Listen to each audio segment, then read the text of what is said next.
नमस्कार दोस्तों, जय श्री कृष्णा। मैं मोमिता स्वागत करती हूँ आप सबको मेरी YouTube channel knowledge in Momita में। आज 16 नवंबर है, वृश्चिक संक्रांति है। आप सबको मेरी तरफ से संक्रांति का हार्दिक शुभकामनाएं। आज मैं आप सबके साथ मार्गशीर्ष मास कथा अर्थात अगहन मास कथा के 7वें अध्याय की कथा शेयर करूंगी। तो ये जानने के लिए मेरे साथ अंत तक जरूर बने रहिएगा। तो चलिए शुरू करते हैं। ओम नमो भगवते वासुदेवाय नमः। बिहारी जी का एक बहुत बड़ा भक्त था जिसका नाम था गोवर्धन। गोवर्धन एक ग्वाला था, बचपन से ही दूसरे पर आश्रित था क्योंकि उसका अपना तो कोई था ही नहीं। जिस गांव में रहता था वहां के लोगों की गाय आदि चरा लेता था, उससे जो मिलता था उससे अपना जीवन चलाता था। गांव के लोग उससे बहुत प्रेम करते थे।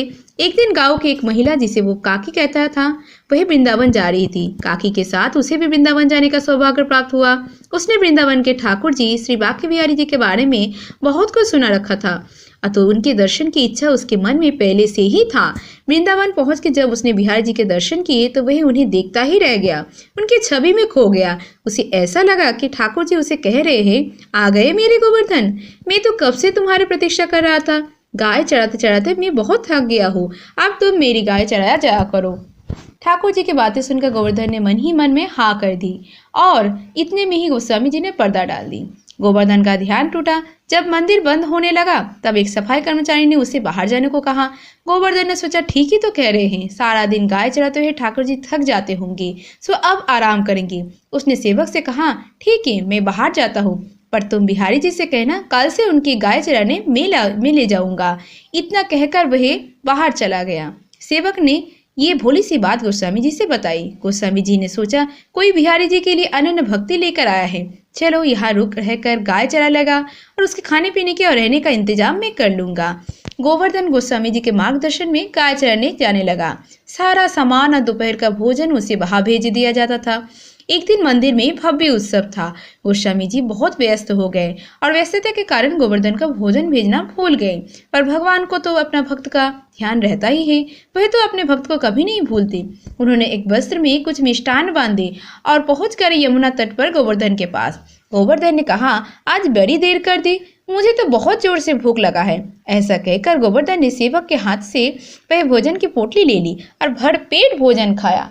और जब वह भोजन कर चुका तब उसने देखा कि वह सेवक वहां पर है ही नहीं। सेवक ना जाने कहाँ चला गया और अपने वस्त्र भी वही छोड़ गया। शाम को गोस्वामी जी को याद आया, आज तो मैं गोवर्धन के लिए भोजन भेजना भूल गया। उन्हें अपनी भूल का एहसास हुआ तो उन्होंने गोवर्धन से क्षमा मांगी। तब गोवर्धन ने कहा, अरे गोस्वामी जी, आप क्यों क्षमा मांग रहे हैं? आप ही ने तो एक नए सेवक के हाथों से भेजा था प्रसाद लेकर। देखो ये वस्त्र भी उसने जल्दी में मेरे पास छोड़कर चला गया। गोस्वामी जी ने वस्त्र देखा तो आश्चर्यचकित हो गए। गोवर्धन पे बिहारी जी का कृपा देखकर आनंदित हो गए, क्योंकि ये वस्त्र स्वयं बिहारी जी का पटका था जो स्वयं उन्होंने बिहारी जी को पहनाया था। ऐसे ही है हमारे बिहारी जी, अपने भक्तों के दुख दूर करने के लिए पल भर में दौड़े जाते हैं। बोलिए वृंदावन बिहारी लाल की जय। जय जय श्री राधे। आज के मार्गशीर्ष मास की कथा अर्थात अगहन मास कथा के 7वें अध्याय कथा समाप्त हुआ। इसके आगे की वृत्तांत अब आने वाले अध्याय में सुनिएगा। राधे राधे। आज की वीडियो अगर अच्छी लगी तो वीडियो को लाइक शेयर, चैनल को सब्सक्राइब जरूर कीजिएगा और सब्सक्राइब के बगल में बेल आइकन दबाना मत भूलिएगा, जिससे आपको आने वाली वीडियो की नोटिफिकेशन जल्द से जल्द मिल जाए। और कमेंट में लिखना मत भूलिएगा वीडियो कैसी लगी। आज के लिए इतना ही, मैं मिलूंगी नेक्स्ट वीडियो में। तब तक के लिए tata bye, thanks for watching. Radhe Radhe, जय श्री कृष्णा।